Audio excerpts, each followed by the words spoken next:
Tell you a little story here. I'm born and raised. I'm a native of Montecito. I went to Crane School. I went to Santa Barbara High School, City College. From City College, I went all the way to UCSB. And UCSB, I majored in biology, got a teaching credential, went and taught up in Santa Maria. And then from there, I decided I didn't want to do teaching anymore. I went to chiropractic school, became a chiropractor, practiced here in town for a number of years, and decided I want to go back to teaching. So now I'm back in continuation high school teaching science, health, PE, gardening, and beekeeping to continuation high school students. If we have any teachers who are going to be in the future here, we need more teachers, especially working in the continuing high school education model. With that education, that's who I am basically. But I got together with learning to keep bees because this is what I did. Mr. Luis Torres here up in the second story of this building kept bees in the classroom. Pictured a big box with a plexiglass window sitting in the back here. I would not listen to him. I listened to the bees and I got bee fever just like that. But I had to find out where to get bees from. So I got bees from Sears Catalog. Sears Catalog was in those days you could buy everything from chainsaws to tractors to chickens to bees. And that's where I got started from there. I didn't have any internet, no mentors, nothing. So nobody taught me anything, so I had to learn on my own. So the bees became my educators. I did keep some bees up in the foothills. This is the foothills of Santa Barbara. This is me in 1971 circa. And it been a great ride here until I went to LA to become a chiropractor. I had to put everything in the store, sold all my bees here. But when I came back to Santa Barbara, I still continued keeping bees. So this was my kind of the start of where I got started. I got bee fever. 40 years later, I still had bee fever. And bees are my friends. They're keeping me alive here, so to speak. They're keeping all of us alive, as a matter of fact. And they teach me something every day because this is what we call a superorganism. So my journey for you in this hour, I think I have an hour to do this, is to go ahead and talk to you a little bit about bees and why they're important. And also I'm looking for a few beekeepers of the future because what's happening here is beekeepers are getting older, but we need a younger generation to come in and become farmers. Because we need farmers. Let's think around where we're having farmers being educated. So perhaps Westmont could be a good place to learn about sustainability and learn about farming else at the same time. So here's a little story here. This is what people believed in a long time ago. Okay, spontaneous generation, where bees came from. You kill a bull in the winter, put it in the shed, place some dead branches over it, and voila, you have bees. All right, so that's how a lot of times. People thought how bees got started. But we know a little bit more than that, so I want to kind of bring us up to date faster here. So we have three kinds of bee organizations. The first one has to be minor bees.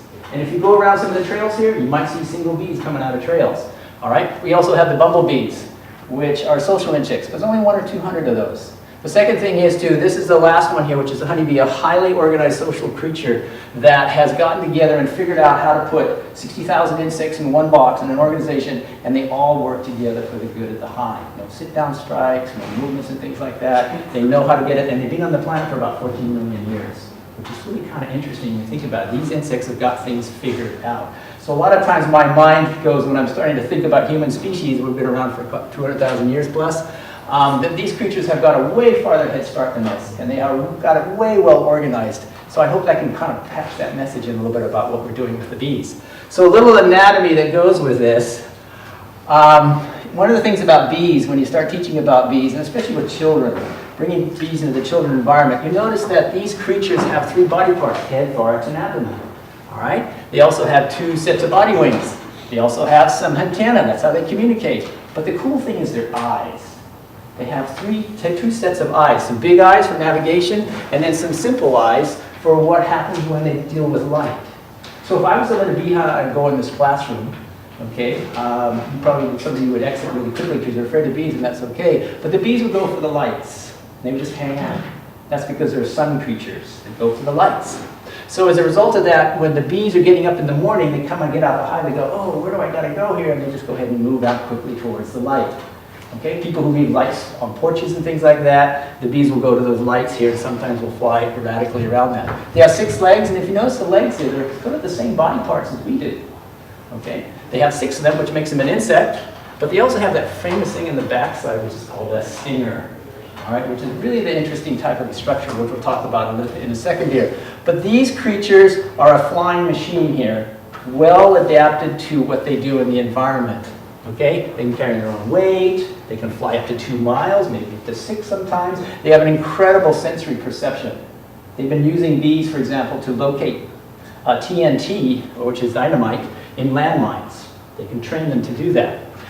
They also can fly high, they can fly low, they can regulate their body temperature, they have long tongues. Okay, they're just an incredible machine. In fact, I've just read recently that human beings are trying to mimic these and create what we call robot bees that'll fly, okay, in case something happens to these species. Just picture a little robot bee here, mechanically disabled with somebody just controlling it with a device here to go pollinate the flowers. Kind of an interesting thing that happens with it. So here's a quiz. I'm going to give you a quiz, since I'm a teacher. Let's tell me who's this great bee here too. Anybody want to shout it out? This is the three types of bees in a beehive. We call them castes.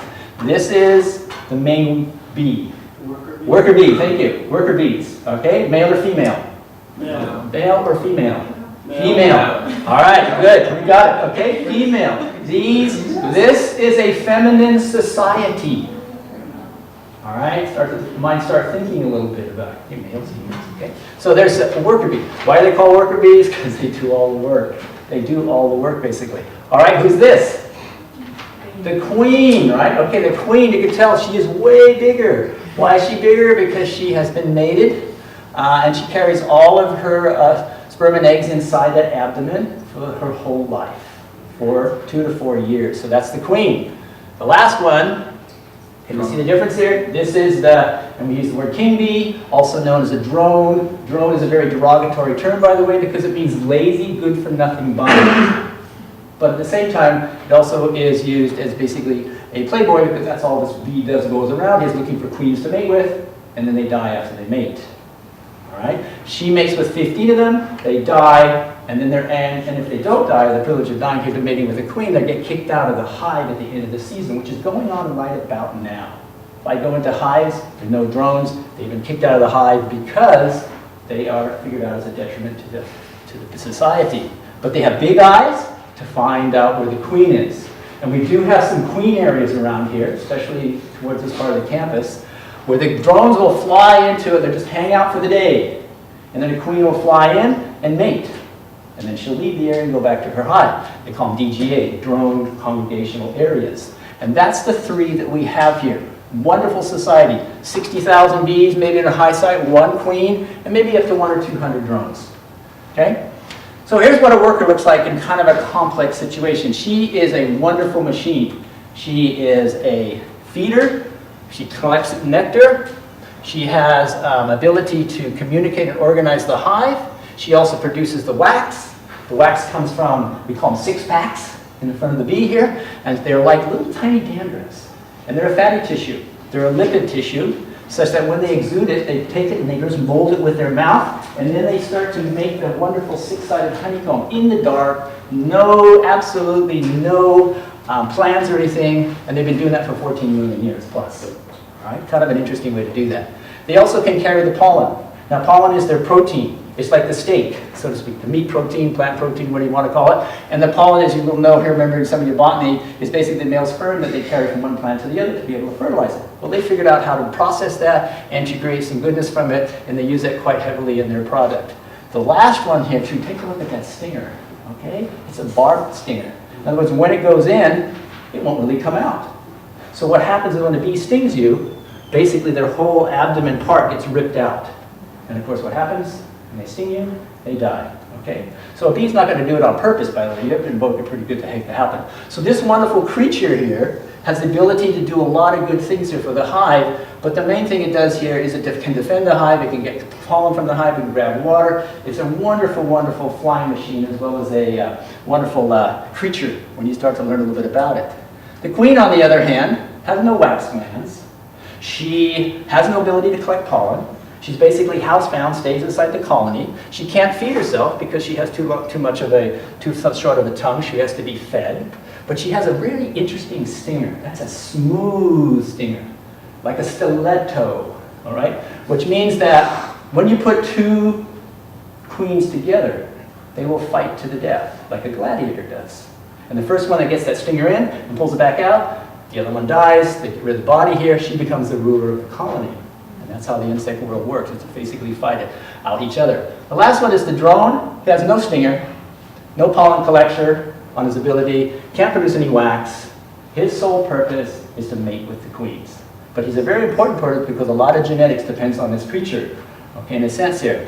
I kind of do thing when I'm working with children, and a lot of children, as we know, maybe some of you are get deadly afraid of bees. If you take a drone and start to put that in a child's hand, that person over time will become desensitized to the ability with bees here. So it's a good way to train them.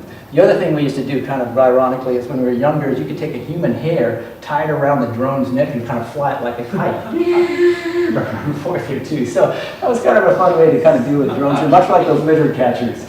Okay, in the sense that, but nevertheless, the drone is an interesting creature. But interesting, they're not in the hive now, they've been kicked out. And what they'll do is they'll literally, you come to the hive and go, why are all these drones dead here? They literally kicked them out of the hive because they're a detriment on them. You just sit around and watch BTV and collect honey.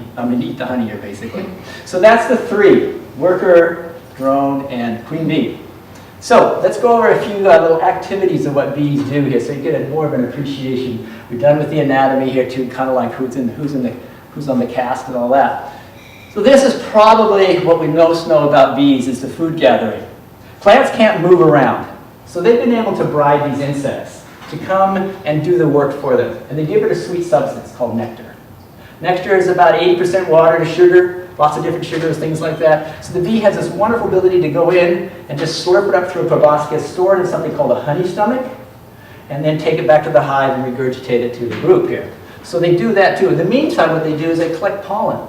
And they mix the pollen with a little bit of that syrup, and it collects on a little ball. That's called a pollen ball. And they do this maybe 12 to 15 times a day. Okay? And in a lifetime of the bee here, that bee will only produce probably about 1/12 of a teaspoon of honey. And they can do that. So you multiply that. It's amazing how much they can get done in one day. So their job is to basically pollinate, and they will only go to one flower per day. They won't go to raspberries in the morning and then to some citrus over here. They go to citrus. They're dedicated to go to that flower. And the way they do that is they send the scouts out in the morning. And the scouts go out in the morning. They figure, oh, we've got roses over here. Okay, everybody go to roses. They come back. They do a dance. Okay, what's called Von Frisch's dance. But if you took to Adrian Wenner here in town, Adrian Wenner is a professor. He belongs to the odor camp. So we got two camps in here, Von Frisch and odor here. Because bees have an incredible ability to smell things. All right, they can smell things far away. They can smell things close. They'll sometimes go 2-6 miles to find something to bring back to the hive if they need to. So again, the flowering plant cycle we have, as you remember too, simple thing from fertilization process to the fruit for your creation to the seed. And then here's this bee. The key factor right here is this insect going back and forth. Now we're talking about the Apis mellifera, which is a European honeybee. There's also native pollinators which do the same thing also. But these creatures have done very well in mass per se. Okay? So a lot of different products depend on these types of insects that we use. If you take a look at the one here called almonds, almonds is 100% honeybee pollinated.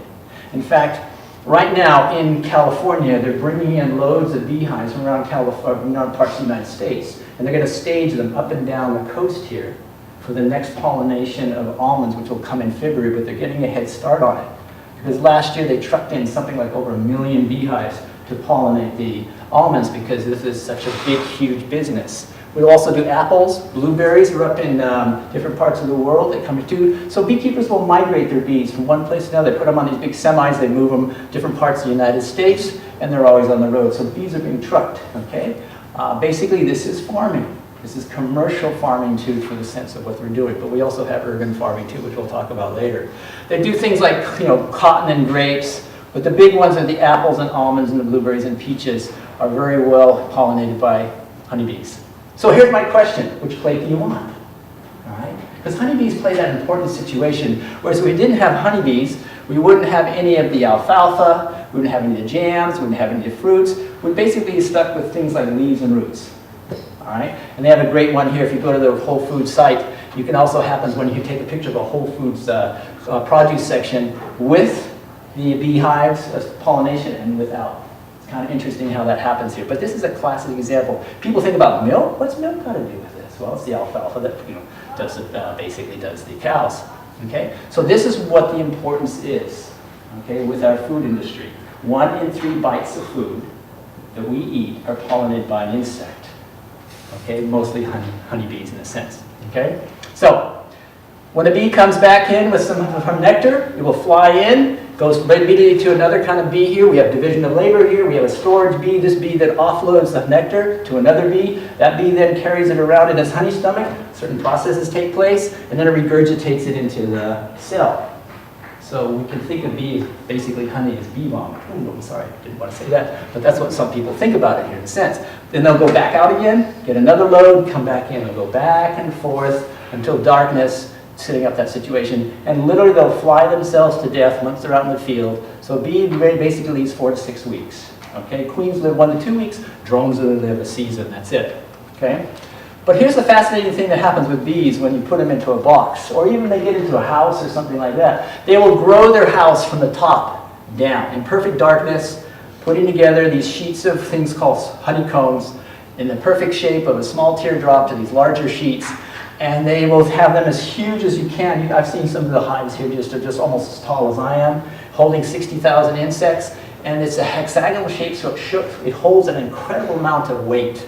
And they will grow their whole colony in here. Their baby bees, to the honey they put it to, and it's so well orchestrated. But yet, we haven't quite figured out how they figured it out. It's kind of interesting. That's why I'm still in awe with these creatures. To raise a new queen, if you lose a new queen in the house, so to speak, in the colony, they have the ability to feed it a substance that they exude from their head called royal jelly. Now, royal jelly, some of you ladies know about cosmetics. Some of the most expensive cosmetics in the world have royal jelly in it. You can also buy capsules. And they will exude this, and they will feed the bees the larval stage to create a queen in what's called a peanut shell structure. And in 16 days, they'll have a new queen. She'll go out and mate. She'll continue the colony going along. And it's a wonderful, wonderful way of a creature that is able to continue its population based upon taking a regular worker and feeding it twice as much royal jelly as a regular worker would have, and changing that morphology of the queen, worker, into a queen. And it's kind of one of those magics in life. Well, how do they figure out how to do that? They've got it figured out. She's an egg-laying machine, basically, 2,000 eggs a day.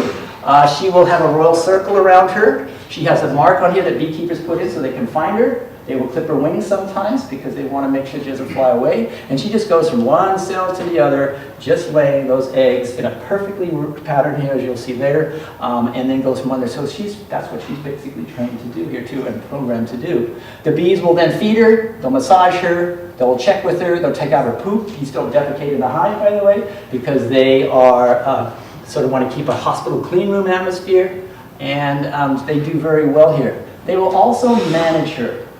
We'll use the word fertility management in the world of insects. When there's not enough of resources, like pollen and nectar and everything, they will starve her. They will start to cut her back here as far as her egg-laying ability. So she goes from 2,000 eggs to 500 eggs, and maybe they won't even feed her at all, which in case still she won't be feeding, and she won't be laying any eggs. And she'll put the hive into a dormancy. So it'll go from 30,000 bees to 10,000 bees to 5,000 bees, and they'll keep that population during the winter or during dry season. So what I'm seeing now in the drought is now having a heavy effect on our bees. I used to have boxes that would get 500 to 100 pounds of honey, and they have 60,000 bees and be stacked up this high. Now the boxes are going to smaller boxes like this, and they're starting to stay compact. They figured out how to deal with their species regulation, which is very interesting in the sense of what's happening on this planet. So as a result of this, these egg-laying abilities here, this way workers get together, these bees have different kind of controls. I kind of have an analogy here that there's a certain group, it's the queen that doesn't control the hive. They have a group of bees in there I call the Congress bees. They kind of control the whole country in a way, the whole colony. And as a result, these bees are kind of sort of checking in with the queen to figure out what's going on. And there's a certain age group that they go through and how they work as part of the tribe is concerned. So this is what their nursery looks like. If I was to take one of the combs and put it together here, or cut it in half, you start with an egg, you go to a larva, go to a pupa, to adult. Metamorphosis, right? 21 days for a worker, 16 days for a queen, 24 days for a drone. It takes longer to create a drone. And then they put everything in. They can even put the pollen in there. That's pollen. They can put the honey. Everything is basically in their honeycomb structure. And that's how that works here. When you have a drone, they basically lift their roof off, they eat their whole roof off, and they basically are born. Nobody tells them how to be born. They just kind of say, you're in the world, that's it, here we go, let's do it. Let's go to work, okay? And they go to work here, and believe me, they're an important part here. Just like a chicken hatching from an egg. But this is the important part. What I always like to see is bees try to create other hives. It's like a person, for us, going to the moon. When a beehive when a bee colony leaves with a queen, they kind of figure out that either run out of room, the queen's getting older and she's being kicked out, so the newer queens can come in, and so she'll take about a third of the bees. And so these hives and these bees will just split. And then they can't go very far because the queen hasn't basically flown for a while, so they'll land on a tree and they just hang. And some of you may have seen this. Okay? This is called a swarming. This is how they replicate themselves to different places. And you can have a queen hive send out 1, 2, 3, 4 swarms. Back in the day of the 80s, we used to see a lot of this. Last year, I only had 10 swarms. Again, they knew the resources weren't out there. They huddled back in. They said, we're not going to basically split ourselves. We're going to stay inside the hive and try to survive. Kind of weather this out a little bit. But these are valuable to beekeepers. I always say, if you can find a beekeeper, you can store this. It can get a beekeeper to get into a tree and put him in a box. Then you can start a beekeeping colony. A lot of people have that. Beehives come in their yard, and they go, oh, it must be a blessing here. I'm going to keep bees. Great, let's do this. So that's how they get started in keeping bees. And they're free bees. Something like this is worth about $200 on the market for beekeepers. Okay, there's a price to this kind of situation. They are very valuable. So we're training all the pesticide folks and all the people out there who want to exterminate bees. We're trying to train them and say, no, call the beekeeper and see if we can save them. That's the important thing. So those are kind of a couple of activities. It gets much more complicated than this, but I kind of wanted to share a little bit about this. But let's talk about the 7 different products that we get from a beehive. And of course, we know what this one is, right? What is this? Honey. All right, the price of honey has doubled in the last year. Why is that? Because of the drought. We're not getting as much honey here. And we're also got to be careful because honey is a product that the bees store for themselves, and we humans come by and rob it, as we say, and then we process it and give it to people. But it's basically real food. Okay, so picture this. This is nectar from the flowers at 80% sugar. Okay, the water ratio. Goes into a hive, puts into a cell. The bees will fan it. By the way, the big temperature of a beehive is 94 degrees, plus or minus, like the body temperature. And it will distill the water out of it. It'll evaporate the water. So when it gets down to 18% water to sugar ratio, then they cap it. All right? They absolutely cap it here. And as a result of that, that is real food. And then we humans come along and we put it into a bottle by pasteurizing it and doing all the kind of crazy stuff that we have to do with it. And that kind of destroys the real quality of it. So my advice to you is you can find a farmer's market, buy raw honey. Make sure it says cold pack on there because beekeepers will heat this stuff. And if you put it in your tea, make sure you put it in your tea when it's cooled down enough. Because if it's 120 degrees plus and you put that honey in there, it denatures it. All right? So I'm trying to teach people to do kind of those things. It's also great on wounds. If you have a cut, burn, put some honey on it. Make sure it's raw, cold packed. And what happens is the hygroscopic properties of the honey, plus the hydrogen peroxide that's into, makes a substance that's way better, in my opinion, than some of the neosporin markets out there. Now, some hospitals are starting to figure out that we have these things called SARS, which don't respond to the antibiotics. And now they're starting to bring in this kind of unique honey called Manuka honey from New Zealand. And as a result, it's kind of one of those healing benefits. And I have a couple stories I can tell about the personal experience using honey. But nevertheless, a teaspoon or 2 a day makes a really good kind of a product on your toast, in your tea, whatever it is. And if you supposedly, one of the sayings is, if you take 2 tablespoons of honey at night, your dream patterns are going to be really enhanced. Because what it does is it stores it into the liver, kind of goes through the liver processes that are a little different than what normally happens. Second thing is beeswax. Beeswax in terms of the fatty tissue, it's a fatty tissue. By the way, this fatty tissue absorbs a lot of things from the environment. So it could be pesticides, could be other kind of things too. And so we're monitoring the beeswax that's coming from different parts of the world, different parts of the country, to find out how much contamination is in the environment with this particular substance. So there is a story that we had here about 2009. I came upon 12 hives in Montecito that didn't have a lot of dead bees. We figured it might have been pesticides. We put them together in a bundle. We sent them to Marianne Fraser at Penn State. She did an analysis on it, found 7 different kinds of pesticides in the substance here, but no single one we figured it out, trying to figure what's happened to that situation.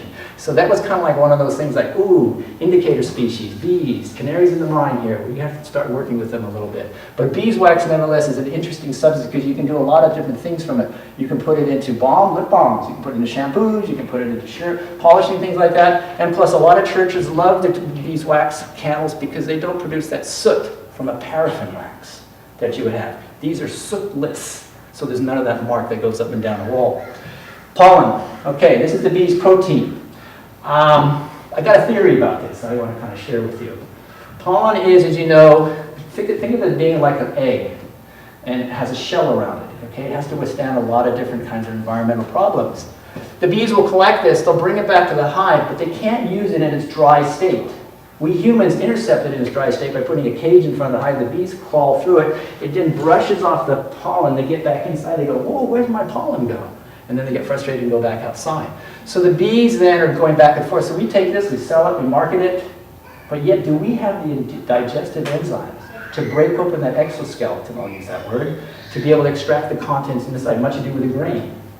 I have a theory that I don't think we do. The bees have to take this, they have to ferment it with a little bit of honey and make something called bee bread. Put it in the oven, so to speak, 94 degrees, and then once that opens it up, then they can process the inner sides of it. So think about that before you eat some pollen. The other thing I don't really take myself is I don't want to rob the bees of their valuable protein. So it's a personal thing also too, by the way. So that's pollen here, very important. Royal jelly, we touched a little bit on that. Every little bee here that has baby bee, which is right here in the center, that's a bee larva. The bees will feed it a little bit of royal jelly, and that royal jelly is the sustenance to get them started, to keep growing in the cycle. It's much simple, much like having some Jell-O, but it's white.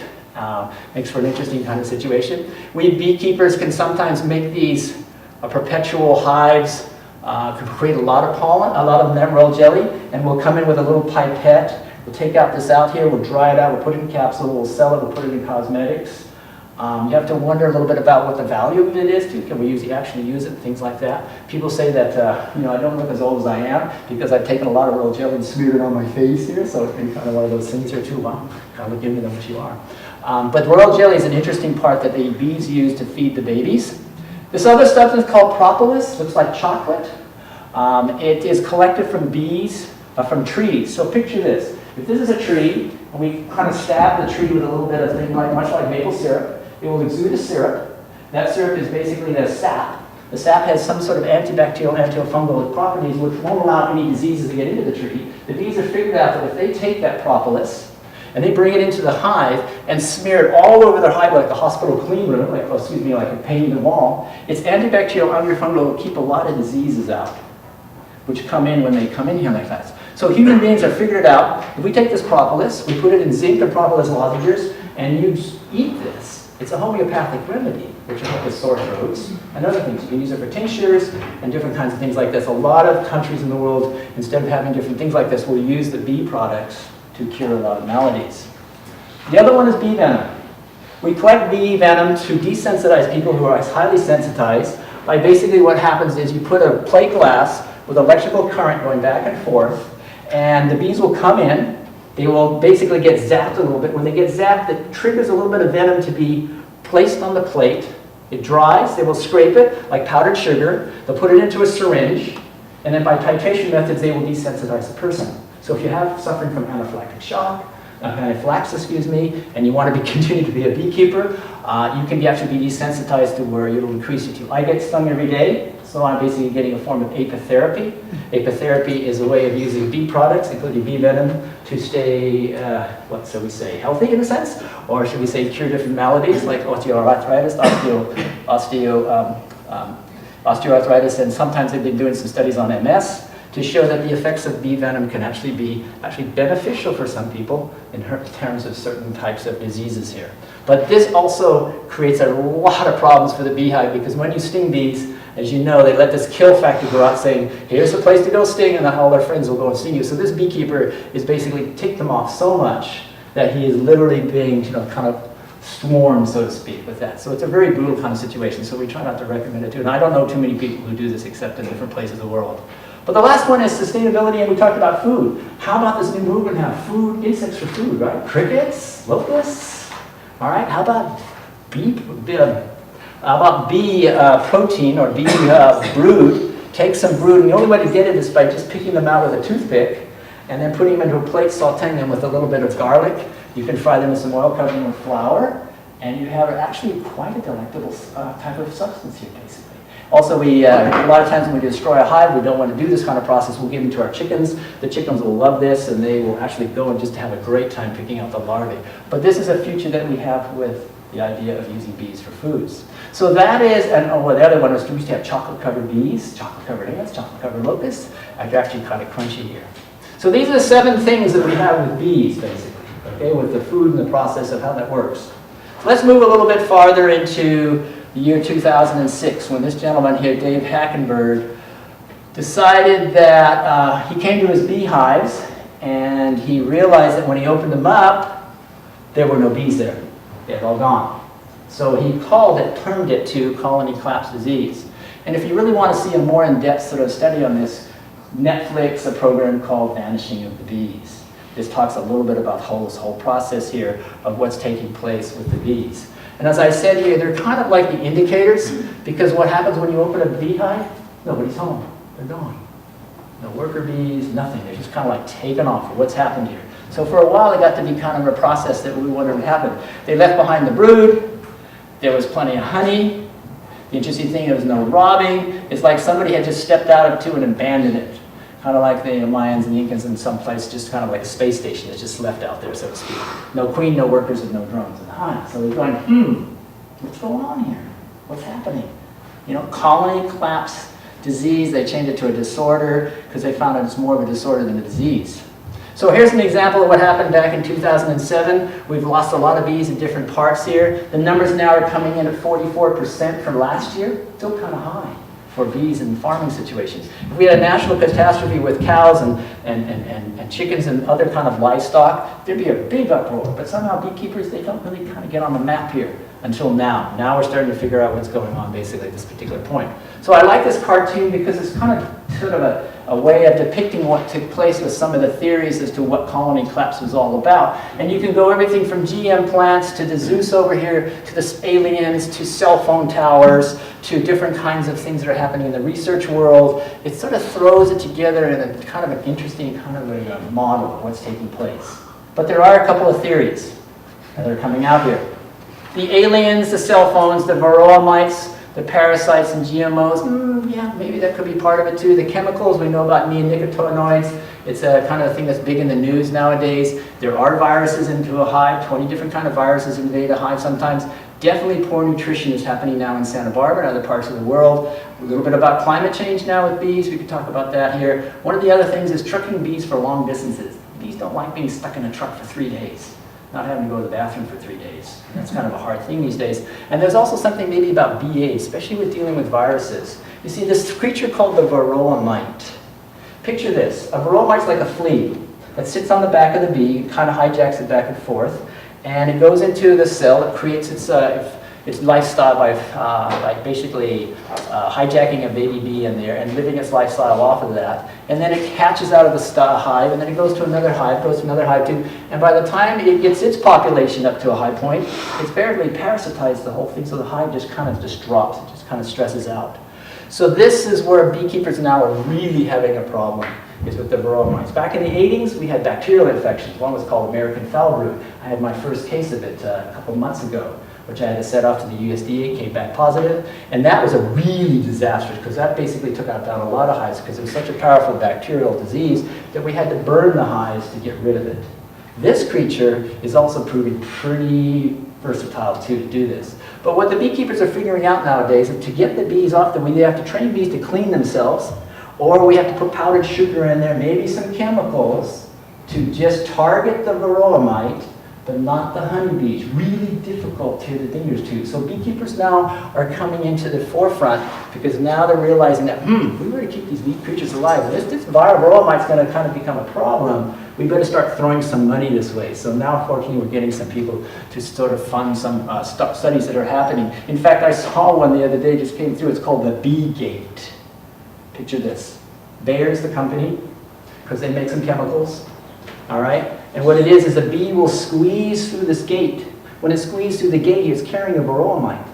There's a chemical that will then be exuded onto the back of the bee, much like a dipping tank for sheep and for cattle, right, for getting stuff off there. And as that chemical goes off there, it doesn't target the bee, but it targets the varroa mite. Ingenious. But I'm figuring that when the bee crawls through there, what's going to happen to the pollen and things like that. So it's very interesting what's taking place with this stuff like that, like especially with chemicals. So we have kind of beekeeping, which we'll talk about a little bit, is no treatment beekeeping, to the heavy chemical sides of beekeeping. So here's 10 things that people can do to help bees. I want to kind of plant this kind of mind in here. There's a saying that we need the bees and the bees need us.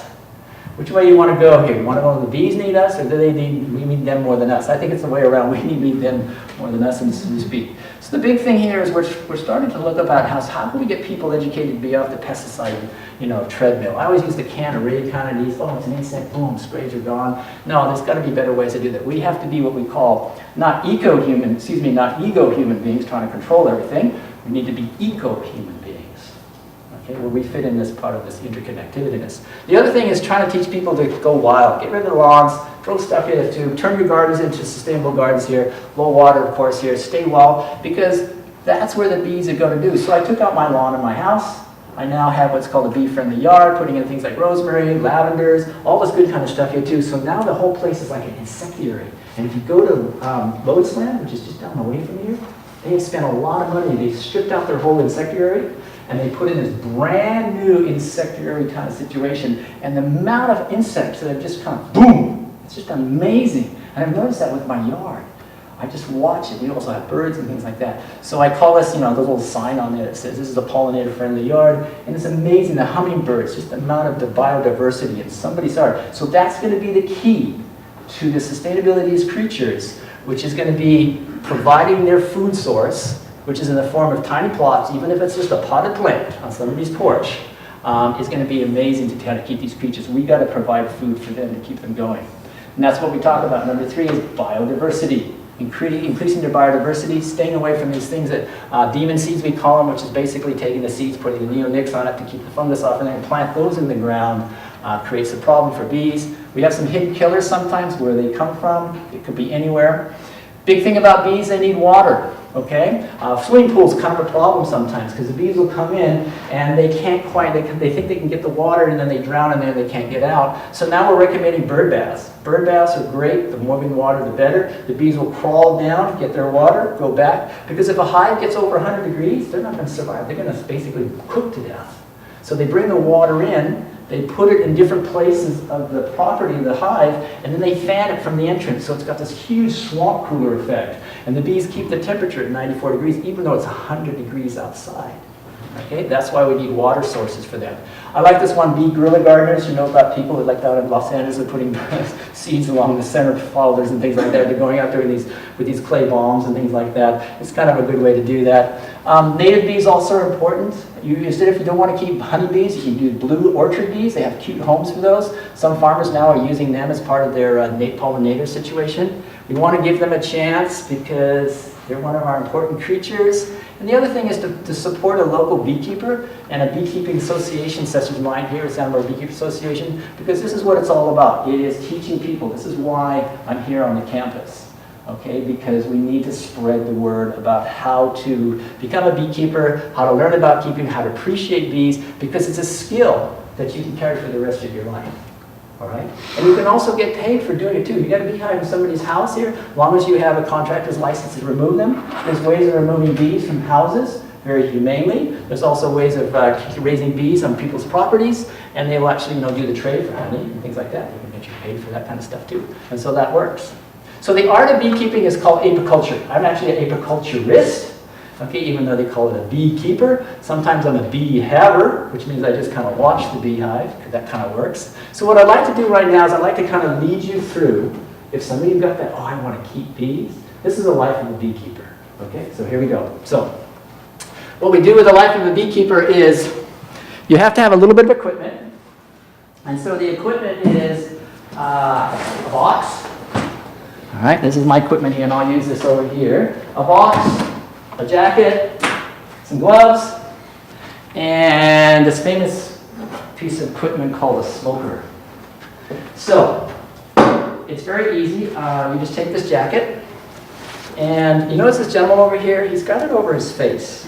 He doesn't have any protection over his arms, because if you raise bees that are gentle, they're going to be gentle. If you raise bees that maybe are a little spicy, that gets to be a little more problem. But usually what you want to do is you want to basically take and you want to put this jacket on, and you want to put this veil on because, you know, it's not fun getting stung in the face. I mean, you get stung on the lips, you get stung on the eyes, you're like, oh, tears are rolling down your eyes, and you know, this is kind of going crazy with what's happening.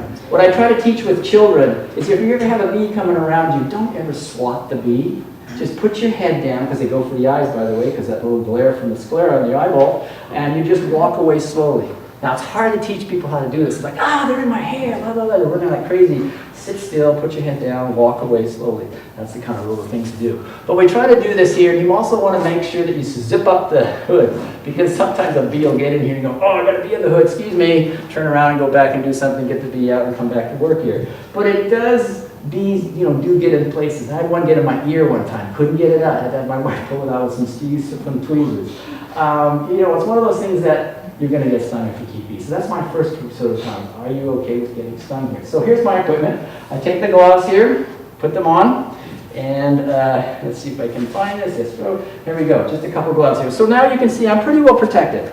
All right, pretty well protected here, and I'm good to go. All right, that's me. So I ditched the gloves, and the reason I ditched the gloves is because I lose some of the dexterity. All right, and also when you work with bees, you work slowly with them. Just kind of slowly, and it's just like orchestrated. You don't make any quick moves. And yeah, you might get a few stings on the finger, you know, you kind of do it, and then you smoke them here. So speaking of that, the smoker. What we use for smoker is newspaper, anything from dried horse manure is a new one these days, I'm trying out. Also some pine needles. And here's the theory behind why we use a smoker. Picture this, back, 10 million years ago, 5 years ago, 200,000 years ago, some bees were living in trees. If you had a forest fire come by, and that forest fire was going to burn the tree, you would burn the bees up and everything. Well, I figured out instinctively, if they smell smoke, they're going to grab the nearest cell of honey, gorge themselves, and then they're going to run out the door with the queen, and they're going to go to some other place and repopulate, the house will burn down. Okay? So we use the same thing with the smoke. I now put the smoke in front of the hive. They think their hive's going to be on fire. They grab the nearest honey, but by that time I've taken the smoke away. I tricked them a little bit. But they're still kind of fat and lazy. They've kind of had some honey a little bit, and they're going to be more docile. So that's the reason why beekeepers use the honey. They also think it's how it interrupts the communication. So then we go ahead and we sort of make sure the bees aren't here. We open up the beehive. And then what we can do is we, human beings, have taken bees that live in trees. They love living in trees. You remember those little cells here, little sort of what we call the wax foundation. We've done something to artificially duplicate what's in a tree. We've created a frame with some wax foundation and a wire, and this wax foundation has an embossed hexagonal shape on both sides. So this is like their furniture. There's 10 of them in a box, in this case it's only 5. And so I pull out the kitchen, I pull out the bedroom, I pull out this. What we're doing is we're sort of working through the bees because they have this thing intricately designed. Right? And then I can take a look at them, I can inspect the hive, oh, there's the queen and things like that, and then we put it back in and go to the next one. And then we can then close it up, and we're done. But the thing about teaching people how to be a beekeeper, it takes 3 to 5 years, it takes actually a lifetime to be a beekeeper because you're always learning something new. It's just the marvel of going into this hive and just dealing with the business here. So it's therapy. I love doing this. I deal with high school kids during the day. After 2 o'clock, I change my hat to become a beekeeper, and I am a balanced life between insects and kids. The cool thing about this is you also will get a frame of honey. So this is a frame of honey, all right? It's capped. It's uncapped on this side. And this is what the bees will produce for the beekeeper who wants to raise honey. It's interesting, I'm having less and less people wanting to raise the honey for themselves because they realize the dire straits these creatures in, and they say, no, I don't want any honey, I want to leave it for the bees. And I say, great, no problem, they'll be happy for that. Maybe can you give me just one? And they say, yeah, I can give you just one, that's fine. So how do we process this? Well, I could pass this around the room here, and we'll do this at the very end here. You'll get a chance to come up and taste some honey for the first time that's not been touched by any human hand except for your finger. All right? It's called cut comb honey incense. And you'll eat everything, wax and all. All right? It's really kind of cool. And it's got a great smell here. But that's what the beekeeper ultimately goes for. And you notice there's a big frame and a small frame. And that's what we try to work with the bees here. So it's like Lego blocks. That's how we put it basically all together. The other thing that's really cool that we get out of beehives here is beeswax. This is a block of beeswax. Okay? I get so much wax that I have to process it in a solar wax melter. And this is what we do. Interesting substance here. I mean, it's kind of like looking at gold. This is like liquid gold in a way, but it's got so much potential because you can do a lot of things with the wax. Okay, like doing other things that you go with it. So that's what it takes to become a beekeeper. You really don't have to do too much. I mean, I have people who go in the hive every week because they're curious, they're new beekeepers, or I have some beekeepers going, you know what, they're wild creatures, they can take care of themselves. So my question a lot of times to people is, can you domesticate a wild creature? You've done pretty good at doing this, but bees still have their mind of their own. And one of the things about beekeeping is they'll always do something, go, oh, wow, I should have done that. Maybe I should have done that next time. So they will always be your teacher. That's the way I look at it. One of the things I also talked a little bit about is bee sting therapy. Bee sting therapy is a process where you take a bee, squeeze its neck with the tweezers, you put it on various parts of the bodies, and you will use it to treat different kind of ailments. Osteoarthritis, rheumatoid arthritis are some of the big ones. Musculoskeletal too. I had a mixed connective tissue disease being in the chiropractic world. I couldn't sting anybody, but I could give people bee venom cream. I also worked a lot with some acupuncturists, because acupuncturists could work the meridian therapy here too. So this is an interesting endeavor here. Look it up. Apitherapy, it's got an interesting kind of a twist to it. A lot of times different places that are used in different parts of the world. So those of you who want to become beekeepers and things like that, one of the good things about beekeeping is you get to build a lot of equipment. You get to extract the honey in things like a garbage can. Centrifugal force takes it back and forth here. That's how you get the honey out, by using the extractor.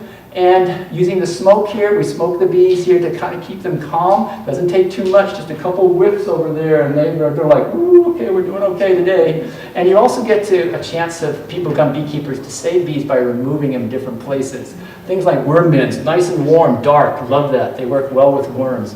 You can take bee hives out of walls. That's what they look like when they're in a wall. Old structures like this didn't put insulation in there, so they get a chance to put the bees in there. And it's very easy to cut bees out, rubber band them, put them in a box, take them away, relocate the bees. And that's what I've been doing for a long time with the help of other people. You can even use Beeswax. The Beeswax here is just a way of basically sucking the bees into a special vacuum cleaner, and then you'd be able to deposit them into a box. So they have one called the Beeswax. And then even getting bees out of chimneys, which is really cool here. This is called the bait owl technique. Instead of taking the chimney apart, what we do is, picture this here. There's a queen inside that chimney. There's a queen inside this box.